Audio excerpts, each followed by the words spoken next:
Para ver las notas completas, olmedobus.com.ar. Hoy retomamos la saga de Quemar un patrullero clásicos y vamos a hablar sobre Las palabras y los ríos de Eterna Inocencia con Guille Mármol y el productor S. Araujo.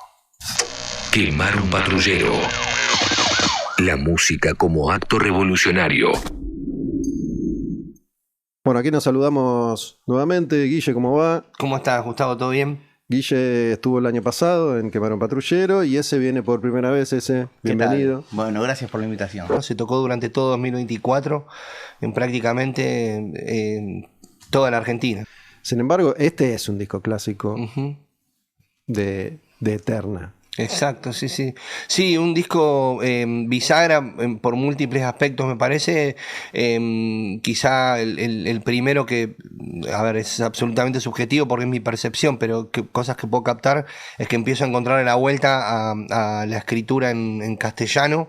Empieza a estar más sólido eso. El hecho de que, bueno, el registro empezaba a ser digital. Cuando los demos propios del disco habían sido grabados en un aporte estudio de 4 canales, es decir, en cinta. Estábamos en plena transición, me parece, entre lo analógico y lo digital. Mi fuente, mi primer como acercamiento a la música fue por el lado de la electrónica, que empecé siendo DJ y después empecé con los samplers y con las máquinas de ritmo y con los sequencers. Y después lo conozco a Leo García y me muestra a los Beatles. Debe ser antes, porque en el 2000 nació Bambú, que es mi hijo. Y yo ya estaba en el otro, yo hacía como 3 o 4 años. Tal vez fue en el 97. Digamos, con una cuestión técnica tal vez más más refinada de lo que por ahí venían grabando. Tal vez tiene que ver con eso, con que recién nosotros por ahí empezamos a grabar en Pro Tools y los que teníamos cierta experiencia en grabar antes le podía sacar bastante jugo a tener más canales, a tener la posibilidad de editar. Hiciste la transición. Claro, exactamente. Creo que, uno de los discos de transición también para mí como productor fue este. O sea, de venir grabando, nosotros con el otro yo veníamos grabando en digital, pero en cinta digital. Me acuerdo que en un momento me fui a Estados Unidos a comprar el Pro Tools, a buscarlo. ¿Viste? Y lo traje así tipo... Sí. O sea, con miedo que me paren en la aduana y esa onda. Claro, en esa copia que elegiste le diste a ese. Exacto. Adentro hay los demos. Exacto, hay un CD con los demos. O sea, está el disco. Esos. Exacto. Y traen esas canciones. Estaban todos los temas. Y algunos temas que no entraron en el disco también. ¿Por qué recurrieron a él? ¿Ya habían trabajado con él? ¿Fue la primera vez? No, es una historia maravillosa. Es por Lee Chi. El nexo es Lee Chi. Que él estaba como manager del otro yo y en ese entonces tenía una oficina en la Bond Street. De Lichi. De Lichi. Estaba haciendo bajista un montón de los Brujos. Cosas. Bajista, ¿no? Gracias, claro, por supuesto. Y tenía su oficina de merchandising. Exacto. Y management. Pero éramos insoportables. Entonces tengo una anécdota increíble que nunca salió el disco, pero debería salir por Lichi Discos. No salió nunca. Nunca salió. Él agarró, dijo así, cuando terminó todo, puso el demo arriba de la mesa y dijo, váyanse de la oficina, boludo. Váyanse, no los aguanto más. Es como haberme comprado un 147 y haberlo tenido, te lo juro, en un garage sin usar. Pero váyanse, boludo, llévense el disco y páguenmelo en cuotas. ¿Y Lichi sugiere que lo llamen a él? Claro, sí, lo ve, nos contacta, él empieza a venir a los ensayos. Después de esta disputa. No, eso es antes de grabar. Digamos, antes de grabar, Lichi hace el contacto y ese viene a algunos ensayos a Quilmes a escuchar. Y bueno, después, a ver, tiene 2 momentos. Una parte del disco se graba en el Abasto, que en ese entonces estaba por Don Torcuato, el estudio. Y la otra parte se graba en el Triángulo de Temperley. Y yo creo que fue la razón por la cual con Lichi terminamos así. Nosotros mismos creo que no teníamos muy en claro qué era lo que queríamos. Porque si vos estás sentado con una persona que va a desarrollar la banda de esa manera, probablemente no sea la manera como vos lo venías haciendo hasta recién. De hecho, no bien se terminó de cerrar todo eso, Pablo, que es el primer batero de Eterna, deja la banda inmediatamente porque, bueno, estaba con su laburo y estaba también, como te contaba yo recién, digamos, tenía como que optar y bueno, se encargó él de cerrar todo, de hecho, y fue súper emotivo. Dijo, che, miren, cerramos todo, pero yo no continúo, porque entiendo que él también, quizá viéndolo después, estaba más cerca de alguna propuesta de Lichi que de algo que yo. porque si hay algo que puedo destacar y recordando del momento de la producción, si bien no recuerdo detalles puntuales de ciertas cosas, sí recuerdo que estaban muy, muy bien ensayados, y eso hace muy fácil y placentero el proceso de grabarlo, ¿viste? O sea, en vez de estar enfocándote en corregir interpretaciones o en tener que dar indicaciones sobre cómo interpretar, ellos tenían muy claro eso. Aparte, yo que no había escuchado jamás un disco de hardcore o de lo que sea, incluso estando dentro del otro yo era un alien. Yo escucho este disco, escucho Las Palabras y los Ríos y escucho canciones que me dan digamos, la emoción que me da cuando... A mí me gusta el pop. O sea, me gusta el pop, pero cuando digo el pop me refiero a lo que escuchábamos en la radio en los 80s. O sea, que escuchabas una canción y que se convertían en clásicos. O sea, tengo esa cosa que me gusta. O sea, yo nunca había visto a una persona tocar una canción con una guitarra. Y yo lo conozco a Leo en una discoteca. Lo invito a que venga a mi casa. No lo conozco el sábado. Le digo, venite a casa el lunes. ¿En cuál? En la Age. Age. En la Age. Ahí en San Martín y Marcelo de Alvear. Un lugar arriba. Nos presenta una amiga en común. Yo trabajaba en radio en esa época, trabajaba en la Z95 y después en Energy. No, sin duda. O sea, a ver, nosotros empezamos a escuchar todo lo que tenía que ver con el Buenos Aires hardcore y a partir de mediados de los 90. También de todo lo que ocurría y empezaba a emerger, porque eran muchas bandas todos los fines de semana en lugares muy pequeños o de todos los tamaños. Eso está ocurriendo ahora con un montón de bandas que me parece que hoy estarían englobadas dentro de lo que edita el sello Inerme, que son, por ejemplo, no sé, Warren, ¿no? Ahora hace muy poquito los chicos de Clamor. Te nombro algunas que están ahí bajo la égida de este sello. Hace poco grabé con Luca de Cursi No Muere, que es otra de estas bandas. Claro, ahí está Cursi también, gracias. Bueno, me parece que era parecido. Tengo que decir que quizá había muchas más bandas. O sea, y bueno, nada, esa era como la escuela del fin de semana, de tocar, de pensar en lo que estaba sucediendo en ese momento, en tratar de explicar la realidad con las palabras que teníamos. Ustedes incorporan un costado sensible que yo recuerdo solo Fan People tenía.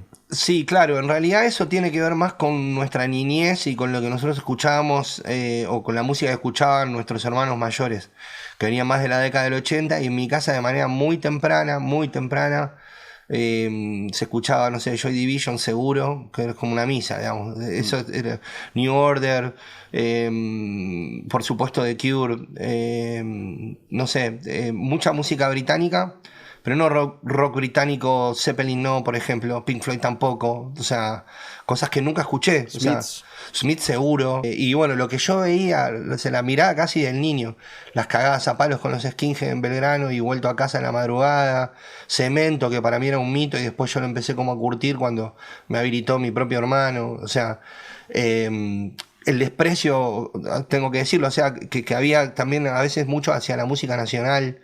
Nada de Soda Stereo, nada de lo que tenga que ver con música pop nacional. Un bajón. Yo me acuerdo cuando empecé a escuchar Sumo, que me encantaba, me puso el disco de Divididos por la Felicidad, me puso el tema de New Order, Divided by Joy, y me dijo, esto es esto, y muy fuerte, digamos, ¿no? Pero yo lo escucho raro. Yo también. Estoy sobreexigido en el disco. Ese sacó agua de las piedras, digamos. Pero yo todavía estaba aprendiendo a cantar. O sea, ahora, de hecho, si escuchás las versiones en vivo, así, estoy mucho más tranquilo.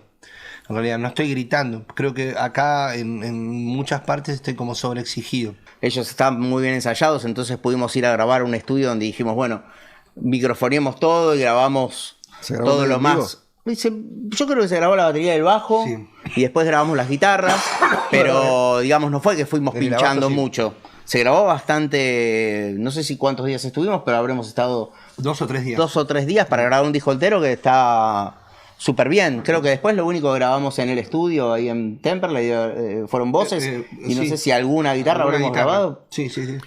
Nuestra propia costanera, digamos, el río de Quilmes, que tiene esa salida de modo de estuario, que para nosotros es parte de nuestra geografía, digamos, como intrínseca. O sea, yo por lo menos, mirá lo que te digo, una vez por día, o sea, voy hasta el río. A veces voy 2. Seguro, ahora que tengo la posibilidad, lo hago primera hora de la mañana. Voy caminando, yo estoy en el centro de Quilmes, bajo caminando hasta la costanera, que son más o menos 40 minutos caminando. Lo haces como un ejercicio Lo hago físico. como un ejercicio y mental también. Y voy con el perro y llego a la punta del espigón, me quedo ahí está frente al río, ahí directamente, en un parque que hay ahora, es un parque de la costanera. Recarga energética, ahí tenés el sol apenas saliendo, 8:30 de la mañana, recién está amaneciendo. Y luego vuelvo, compongo, ya estoy ahora componiendo porque es como un lugar de reencuentro, entonces letras nuevas, pero que están como también asociadas a un lugar que conozco. Como cuando Fidel Nadal me viene a buscar para hacer International Love.